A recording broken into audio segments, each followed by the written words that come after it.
Welcome to another edition of the Giants Huddle Podcast, brought to you by PSE&G, energy efficiency for game time and anytime. Visit pseg.com/Giants for discounts, rebates, and home energy assessments. In the huddle this week is former Super Bowl MVP, Super Bowl champion. You see him on CBS. He is former Giants quarterback, Phil Simms. Phil, what's going on? Nothing, contracts, free agency, draft, off season, whatever. It's a lot going on, and good to be on with you. Sorry, I'm a little late here, but you know what they say: if you can't get here on time, just get here when you can. So I'm here right now, and I'm looking forward to talking to you. Hey, we're happy to have you whatever time you can carve out for us, Phil. So, if you guys want contract details and stuff, we'll do all that on Big Blue Kickoff Live and stuff. We're going to talk about Daniel Jones, the player, here with Phil. So, right. Phil, as you kind of monitor this whole thing, all the drama, combine, face-to-face meetings, is this going to get done with the franchise tag? Just how did you read the whole situation, and what was your reaction when you finally saw it got done? Oh, look, I always thought it was going to get done. It's just, and yes, I thought it would be done earlier during the offseason, but that's just it couldn't have been much later. It got done with like 5 minutes. Well, that's right. And that's how it is, down to the last second where you got to make a decision. Why make a decision before you have to? And that's what the player does, the team does. I think it's, of course, when I was thinking about Daniel Jones being re-signed late in the year, I'd put out numbers, but, in this NFL now, I can't judge the numbers anymore. I look at what the hit is on the salary cap, and I judge the player, and I think it was a good job by the Giants. And I'm sure a lot of fans right there going, well, they paid him too much money. It's not your money. And it's okay. Don't worry about it. They're businessmen up there, talent evaluators, and they did a good job, and they got him. And I think it's nothing but a great step forward for the New York Giants. All right, and it's a step forward for Daniel Jones too, right, Phil? Because he gets to stick with this coaching staff for a second consecutive year. So I guess before we start looking ahead, let's look back a little bit. How did you judge and view, because we didn't have a chance to talk last season, Daniel Jones's year under Brian Daboll in his fourth year and the type of progress you saw that he made? Well, the talent did not surprise me. Of course, I've been high on his talent from the day he was drafted. And, of course, I've been down there a little bit. I watch all the games of the Giants. Every week I watch the game. The first thing I do Monday morning when I wake up, I watch the local teams. I'm going to do that. That's what I do. But, the talent didn't surprise me. But, he finally, with the team, but most importantly, the surroundings, the environment, the head coach, they used his talent and displayed it.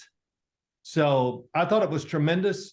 And everybody on TV constantly, which, wears me out. And it's not just the Giants, everything. But, well, he only threw 15 touchdowns. Okay, where do we think the Giants were going to be this year? Nobody had them. Even I didn't say they have a winning record. But the way they played, what they look like, and the way Daniel Jones played, I'll say this to you. What was his worst game of the year? What was his worst game of the year? Probably one of the Philly games. Maybe the playoff game against Philly. Yeah. Okay. Yeah. Maybe one of the Philly games. And they're pretty good, though. Yeah. Well, yeah, they're good. But my point being, really, when you look through it, it's hard to really pick out a game or two. You go, wow, he just didn't give us a chance at all. They just got overwhelmed by Philadelphia. There was nothing they could do. Terrible matchup, whatever.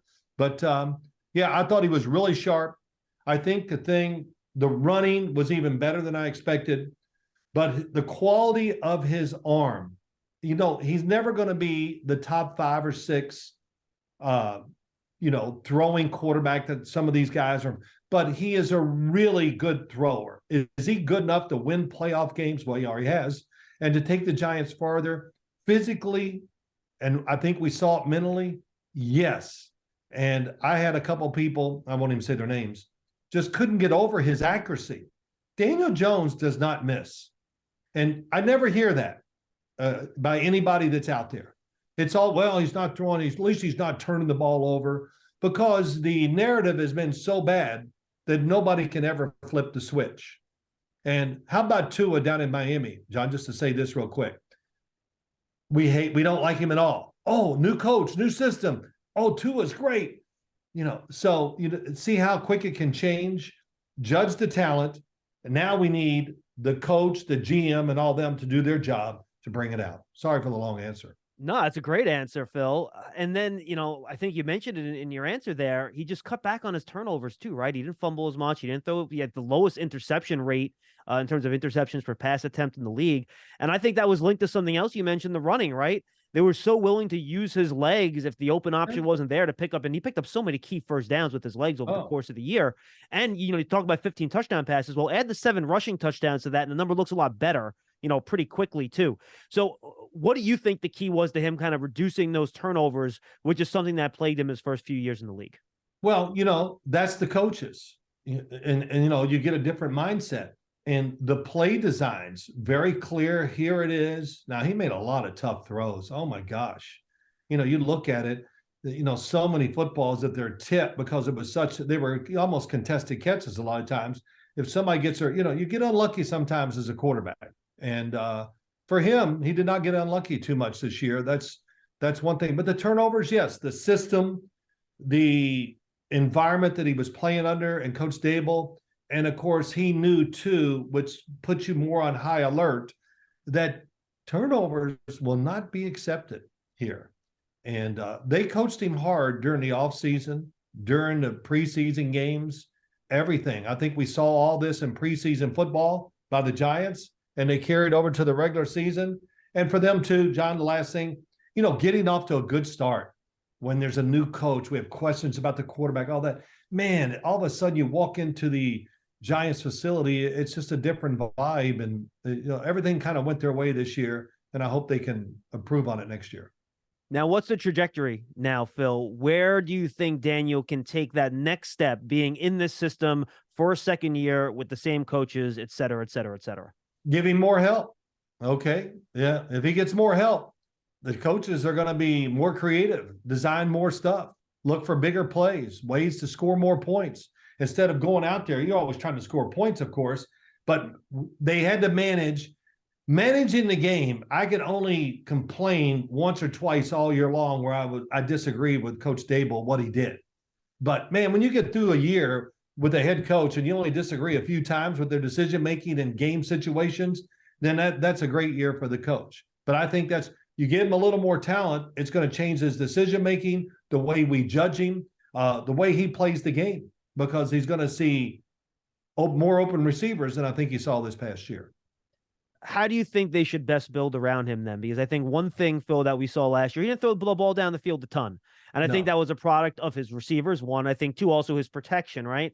So as the Giants now head into this offseason with some more, cap space because they managed a long-term deal with him, do you focus on protection? Do you focus on receivers? How would you try to build around him? Well, it's a tough question. I want both, okay. I mean, I do, always in the NFL, it's hard to overcome a shaky offensive line, and it's very seldom done. I say this every year, and I follow it pretty closely during the year. But you look at playoff teams, you look at the Super Bowl. There we go. What do we have in common? Well, we had a lot of things in common, but we had 2 offensive lines that were pretty damn good. One, probably the Eagles were probably the best, and Kansas City, we don't talk about anything but Patrick Mahomes, which rightly I understand. But they had an offensive line that they rebuilt and redid and reworked after they lost to Tampa Bay in the Super Bowl. So offensive line, and I don't know about the receiving group right now in the draft. I haven't studied them or really much about the free agency, but they're definitely going to upgrade the receiving core, I think, first and foremost. And I also ask you this because, receiver is a position, right? But they now come in so many shapes and sizes. You have the smaller slot guys, which the Giants kind of have in Wan'Dale Robinson when he's healthy. Right. You have the bigger guys outside. You have the do-it-all, 3-level separator, route runner type. If you would try to go in a laboratory and create the type of receiver that you think would most help Daniel, what would you prioritize when you're trying to add that player, whether it's in free agency or the draft? Well, the old saying is, and Mike Lombardi told me this probably 20 years ago, you need a basketball team. All right, we need a center. We need a point guard. We need a shooting guard, and you've already said it. You got to have the slot receiver that can make things happen, because they're kind of like, to me, tight ends and slot receivers. They have the easiest job to me because they're in the middle of the field. And when they run, there's no boundary that the defender, the corner can say, I'll two-way go. Yeah, that's right. They got a 2-way go. The corner can always say to the wide receiver that split out going, I'll give you that, 12, 15-yard outcut, but you do anything else, I'm all over it. And I used to, when I do games, I heard that all the time. Aqib Talib was the best. Just to get it. I'd say something. He goes, hey, I'll give them that 12-yard out. They're willing to throw it. And I said, yeah, but they throw it a lot. And he goes, well, I'm just going to wait, and he's going to throw it one too many times.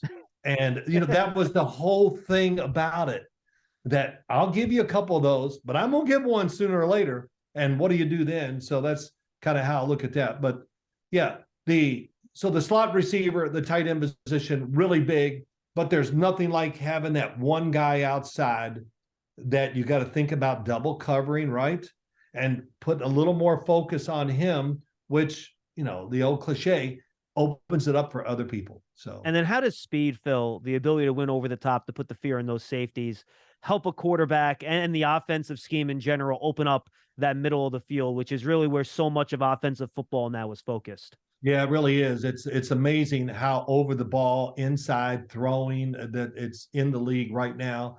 And probably the most undervalued, no, the under, what I don't know what the word for it, underused is the sideline. And there's a few teams in the league, man, they throw sideline routes just one after another because that's what they do. And a lot of teams don't like it. Oh, it's dangerous throwing it out there. Well, it's also, to me, probably it's one thing they're going to give to you a lot of times is those outcuts. And, John, even back in my career, the one thing we did, we threw a lot of outcuts. Yeah. Well, that was the sideline. That's my friend over there. And it's just whatever your system is, but the receiver, there's nothing like having the guy that can go deep. And Daniel Jones definitely has the arm and all that stuff to throw sideline routes too. We know that. I imagine you would prefer the guy that separates more than the guy that maybe, is good at making some of those contested catches that maybe is a little bit bigger, but doesn't have that separation ability. Yeah, I would think so. The contested catch thing, it's great. And there's guys that do it well, but I don't know if I can go out there and say, hey, this guy's a contested catch guy. I want a route running speed guy. And you want that guy that, I don't know if the Giants are going to be able to get that guy this year. I really don't. But get that guy that just really scares you when he lines up outside. There's a few teams that have it, and it really is the cornerstone of what they do on offense because of those receivers. Yeah, we saw Tyreek Hill and Jalen Waddle down in Miami. Absolutely. Sorry for interrupting. I know a big part, Phil, here was bringing back Saquon Barkley. They're using the tag. We'll see if they work something out long term. They were able to do that because they got the long-term deal done with Daniel Jones. Didn't have to use the tag on him. How does his return now for next year impact Daniel and the offense in general? Oh, it's huge. I can't tell you if I had to bet money this past year, Saquon, I'm sorry, I'd have bet against you just because I know how the running back thing goes, the injuries and this and that, but he was fast, decisive, and, he was a different runner than we've seen during his career. Do you agree with that or not? Yeah, less dancing, right? It was he got right to it. Man, it was awesome. And, and we would watch it on TV, of course. I always try to keep my eye on the game when I'm at CBS on Sundays. And he would get the football sometimes and go, wow, he almost broke the whole thing. I mean, his acceleration. And I think it's great that I'll get into this, franchise tag him, whatever, because I think he's great for the locker room. I think he's great for the team. He's wonderful for the fans. Everybody loves him. We know he's a good player. And if they give him a contract that's just going to, if he gets, say, a 3-year deal, maybe it's 2 years where we got you at least for 2, whatever. But I think that would excite the fan base and everybody else too, because I think he's just one of the favorite players of the New York Giants. Fans love him. And when he stays healthy, he shows that he's a terrific player. You mentioned this earlier. As a quarterback, Phil, you talk about intangibles sometimes, and Joe Shane mentioned some fourth quarter comebacks. You mentioned winning that playoff game on a road. How important is it for you to see a player at the position do those things for you to believe that they can be a guy you can go out there and win a Super Bowl with? Well, you want to see it, of course. And, Daniel Jones, it's like he never changes. His personality is great in a lot of respects for being a quarterback in New York, being with the Giants, or even in the NFL. I mean, he's the Iceman. Damn. I just want to see him yell at somebody on the field one time. Everybody likes him, but his talent is, we've seen it and we saw it this year. But the fact that he just doesn't flinch, man, John, come on. He made so many. I know that Minnesota's defense was not good, but I'm just going to take those 2 games where they played. He made so many tight, aggressive throws, especially near the goal line. Wow. I mean, after I even saw him throw a touchdown, I'm not going to get exactly what the plays were. I go, man, I don't know if I could have pulled that trigger, because, you throw interceptions down inside the 10-yard line, fans, media, nobody ever forgets that. But he was terrific with throwing some really big time throws in that area of the field. What's the key to red zone success, Phil? Not just for a quarterback, but for an offense, because I really think that was one of the reasons the Giants were able to compete the way they did this year. I think to me, the number one thing is just this design of plays. And, when you get in the red zone, to think that we're just going to overpower the other team. Well, that's great if you're the Philadelphia Eagles or a couple teams. But overall, the field's so condensed that, to me, it's more about deception. That's why I love Kansas City's offense. Do they ever just line up and hand the ball off inside the 7-yard line? No. Yeah, we saw the 2 plays in the Super Bowl, right, with the motion, and they wind up with easy touchdowns, and it was all scheme. It's all scheme with them. Andy Reid will line up and try to truck you in the field, but once they get inside, I swear, in the top of my head, I can't remember them getting in a formation with Patrick Mahomes under center, and in the red zone, or really inside the 10, and just turning and handing the ball off inside. It's always some deception. Oh, well, Travis Kelce's going to be the quarterback. He'll hand it off. You have the shovel pass that they use all the time, right? All that stuff. He's thrown so many shovel passes. My God, it's unbelievable. But that's what I love. And I think that if I was a head coach, I'm sure they already got this. I would have one person. That's his only damn job. Right. Yeah. I want to see you work all week and give us about 6 plays down inside the 8, not the 10. I think it's a little closer to that when you got to be more creative, because defensive backs and defensive players have gotten really good at knowing where the back of the end zone is and what's going on. So you need to be, I think, deceptive to get it done. Couple more here with Phil Simms. Phil, let's go here. Daniel, what do you think his ultimate ceiling is if the Giants do improve around him, get the offensive line a little bit better, especially inside? They get a couple more weapons outside. Are we going to be talking about him with that, elite top 5 group? Is he going to be in that 7-8 range? What do you think his ceiling is if you get the pieces around him that any quarterback would need to play at that level? Well, he can definitely be a top 10 quarterback. If we want to do that. I get so tired of hearing that. Well, he's not a top 10. This guy's not a top 10. Was Brock Purdy a top 10? If he doesn't get hurt, are they going to the Super Bowl? Maybe. Changed everything. So I think that just explains to you. I'm not taking anything away from Brock Purdy, but he doesn't have Daniel Jones' talent. He can't run like him. He doesn't have his arm, all those things. So his ceiling is very high. And, it just, I'm not taking it personal. I love talking and arguing about all this stuff.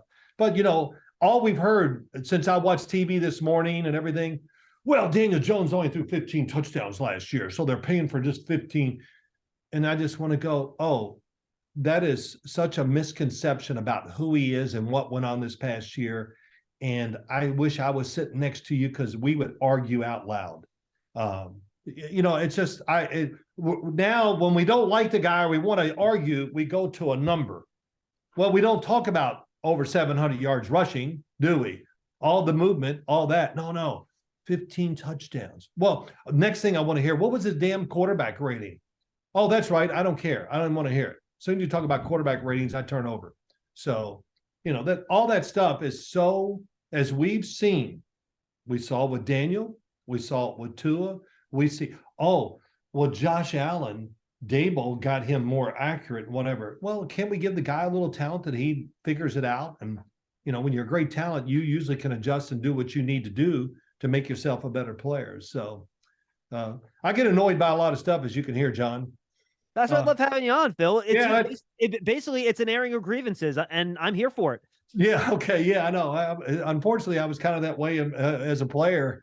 So, As Bart Oates once said to me, man, I said, really? Was I that way? He goes, oh, you were the worst. And I just go, oh, well, I said, I don't know if that's a compliment or you're being detrimental to me, but I don't really care. You got to be who you are. And that's why you and Coach Parcells had such an even keel, calm relationship all the time, right? John, honestly, I think that's why we got along to work together. He would yell at me, and every once in a while, when I just had a spontaneous outburst, I would yell at him. And you know what? He never got mad when you yelled at him. I told Joe Montana, I tell a lot of these guys we're around, we tell stories, of course. And I would say these things, and they just like, really? You yelled at him? And I go, yeah, I cursed at him, because they never had that relationship with a coach that way. And that's the way Bill was. And that's why we won too, because he yelled at everybody. Not everybody, but he yelled at quite a few people. And he was demanding, but he knew how to do it without alienate you, which is, I think, always the key. Phil, if there's one thing I know about people from New York and New Jersey, where I grew up and I live now, we're very used to people yelling at us and yelling at other people. We just grew up with it. So it isn't a big deal. All right. Final question here, Phil, before we say goodbye. Big picture Giants. You can include Daniel in this answer if you want to. Unexpected success last year, right? They make the playoffs, win a playoff game. Like you said in the first answer, you, me, nobody would have predicted that before the year. So now it's tougher to do it again, right? You can do it once. How do you do it again or even improve and take that next step? So for you, as someone that follows the league, what's the formula for the Giants now to sustain that success and not be one of those 6 or 7 or 8 teams every year that are in the playoffs one year and then they drop out of it the next? I like their chances of continuing, getting better, and being more of a factor this coming year and the years to come. And it comes down to one thing, and that's the coach. That's it. He's going to set the environment where you can't relax and go, well, we had a good year last year, and, we can relax a little. I mean, no, unfortunately, football, more than any other sport, there's no time to relax. When the season's over, take a deep breath and start worrying about the following year, because here it comes. And I know Brian Dable, it's easy for him to be that guy that can, I don't even know him that well. Hell, he lives up the street from me and I've never seen him in town once. That's because he's always in the damn office, Phil. Is that it? Well, that's good. That's where you want the head coach. But, I just would be shocked if we see him go backwards this coming year, because they're going to be more talented and they can expand what they're doing even more. And the other thing is they kept their coaching staff. I think that's huge. Not that I was rooting against Wink Martindale, but I'm glad he's back, because he brings a personality also to the team that I think is just great for the whole situation. And the word that everybody says, and I say it every once in a while because I don't know the way to do it, the culture. And I think it's real. I don't think they'll lose it. I think they'll keep the players on edge. They'll be physically better. So I would expect them to be a better football team. Let me just follow up real quick, Phil. You mentioned Wink Martindale. I've been asking you about the defense. Put your quarterback helmet back on now. What type of pain in the rear end is it to play against a defense like that? I'm sure it kind of gives you Buddy Ryan flashbacks from back in the day a little bit, right? It's a pain in the ass. And, as I've talked to, I never really got a chance to ask Wink Martindale, I say Wink, whatever, these questions. And a lot of them, like Todd Bowles, I say, if you blitz and the quarterback hits a big pass on you, do you stop blitzing? He goes, no. And I go, why? He goes, they hate it when you blitz. And it would just keep them on edge. And I'm going to keep doing it and whatever. And after he got done telling me the whole scenario, I'm not going to do it. I just went, wow, that makes a lot of sense. It's easy decision-making for a quarterback, but it's constant pressure of the blitz, what's going on, all these things. And so that's what I love about Wink Martindale. Trust me, I know quarterbacks are over there trying to guess with him. Oh, it looks like a blitz. And, I think they're pretty good at disguise too. So he's a big factor in their success this past year. And hey, look, I don't care. I say it on the air at CBS. I'm a Giant fan. And it's what else you want me to do? Boomer sits there and roots for the damn Bengals all the time. Bill Cowher, he can't go 3 segments without talking about the Steelers. So why can't I talk about the Giants every once in a while? And this year, we will have more of their games probably on CBS right. than we've had in years past, which I'm pretty excited about. Yeah, represent that big blue phone. You mentioned before we started, you're watching the college quarterbacks, right? Coming out a little bit. Yes. You want to just give me a thumbnail on your thoughts at the top of the class? I know you had a good tweet about Anthony Richardson. He's just kind of like he's basically Cam Newton, except he's more athletic. It's ridiculous. Just your thoughts on the 4 guys and in your early watching of them on tape. Well, I'm going to slowly. I've already watched them all, those guys, and I'm working my way down the list. And I'm going to tell you, John, there are a lot of guys I like, and I think you can get an NFL starter in the second round. I think there's some really high-end guys. So I'm not going to get into who they are yet because I want to really clarify it. But I was watching a couple quarterbacks yesterday. I'm not even going to say their name. I went, oh my gosh, this is hell. I might pass on that top 4 and just take this guy later. And, or I guess we got 4 guys. Everybody's thinking it could go in the top 10. But yeah, I'm not like blown away by the talent of that first group. I like them, and there's a lot of stuff I like and I don't like, whatever. That's one thing.